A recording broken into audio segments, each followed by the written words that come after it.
What's up, everybody? This is Chris Badgett from Lifter LMS, and in this video, I'm just going to give you a little update on some stuff I've been working on with the book that I've been working on.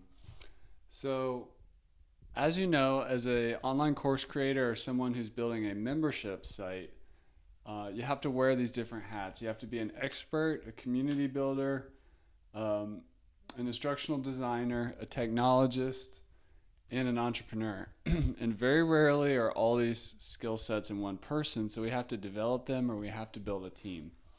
So this is kind of the central organizing principle around the book that I'm working on. And right now I'm in the brainstorm stage, pre-outline, based on my personal experience with courses and also having worked with thousands of people on courses and membership sites, and everything I've done interacting with smart people on the topic. And yeah, I just want to share with you some of the things I'm coming across. So I'm looking at these different areas. The entrepreneur part is something that I think for me is relatively easy to focus on because I run a software company. I've done online course projects. I've built online businesses. I've built an agency. I've created a services, and I've helped in the past some people launch $1 million making membership sites. So I have a lot of experience in the entrepreneur part, which really comes down to innovation, marketing, and administration. Now that's really oversimplifying, but that's all that is. I haven't really unpacked the expert role yet. I'm going to do that in another video. But the instructional designer stuff, I'm not going to go over in this video, but I'm just going to give you a little bit about what I've been unpacking with community building, because I think a lot of people do this wrong. They start with the technology. They go try to make their course content after they get the technology, and then they go try to find people to sell it to.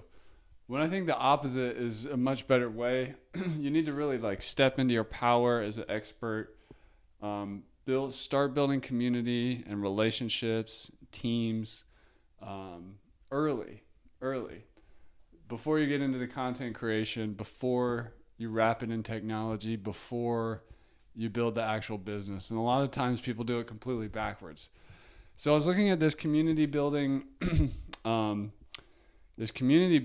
area, and I have a background in anthropology. I've spent a lot of time in different countries all over the world.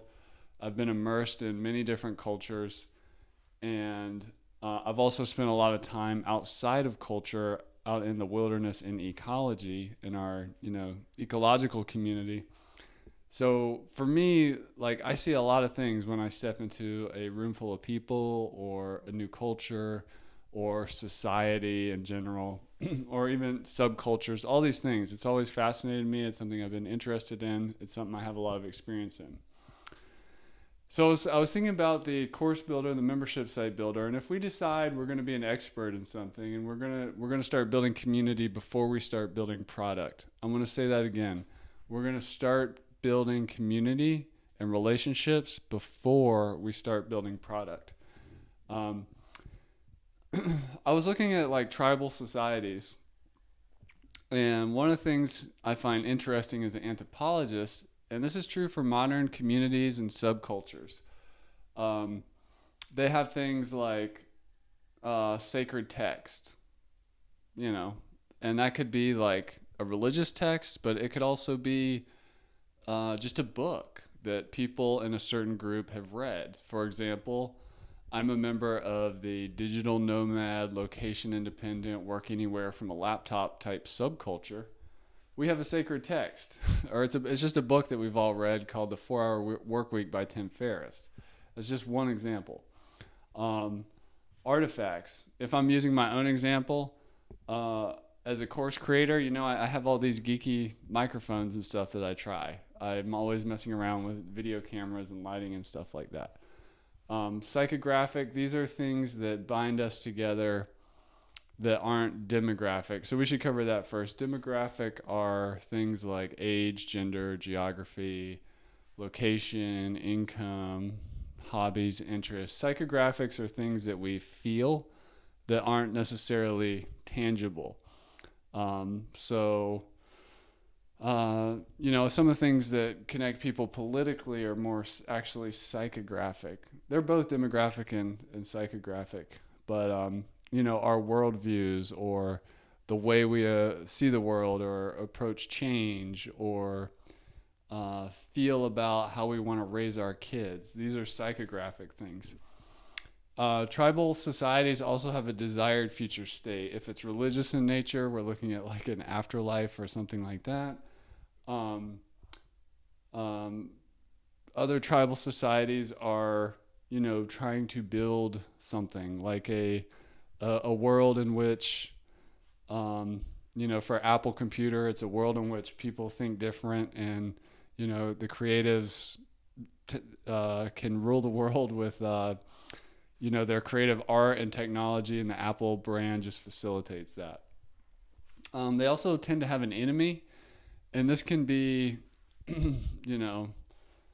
a particular person. It can be like an outcome. It can be like, just like a state that they want to avoid.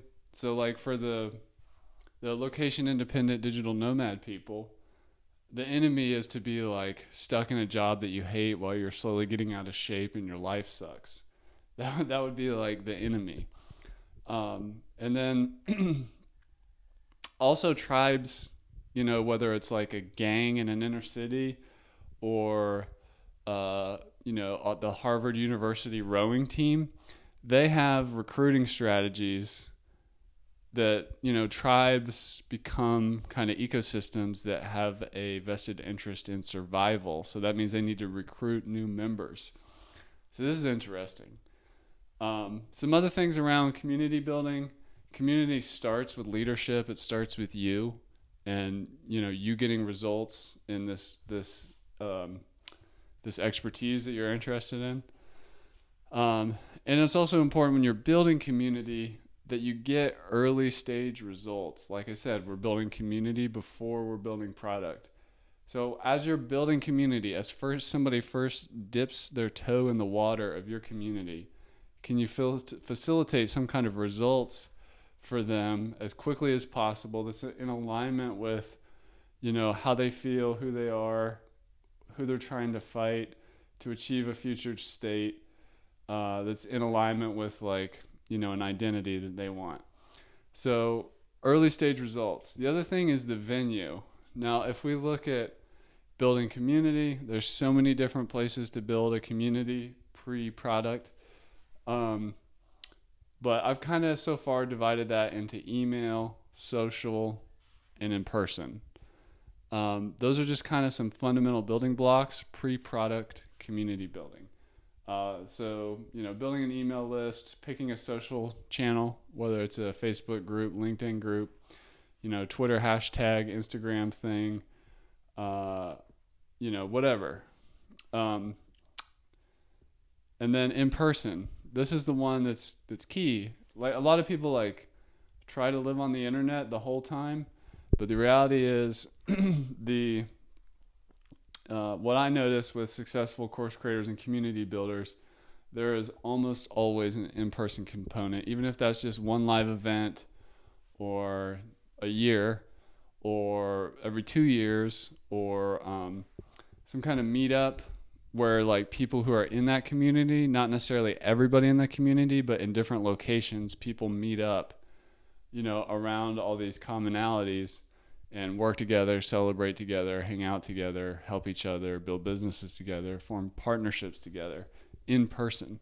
It might continue offline or online, but it might start with an in-person just mastermind or meetup, something like that.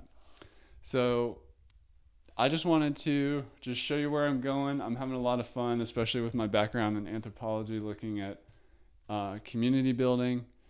And thank you for checking out this video, and good luck with building your online community around your online course or membership site project. Have a great day.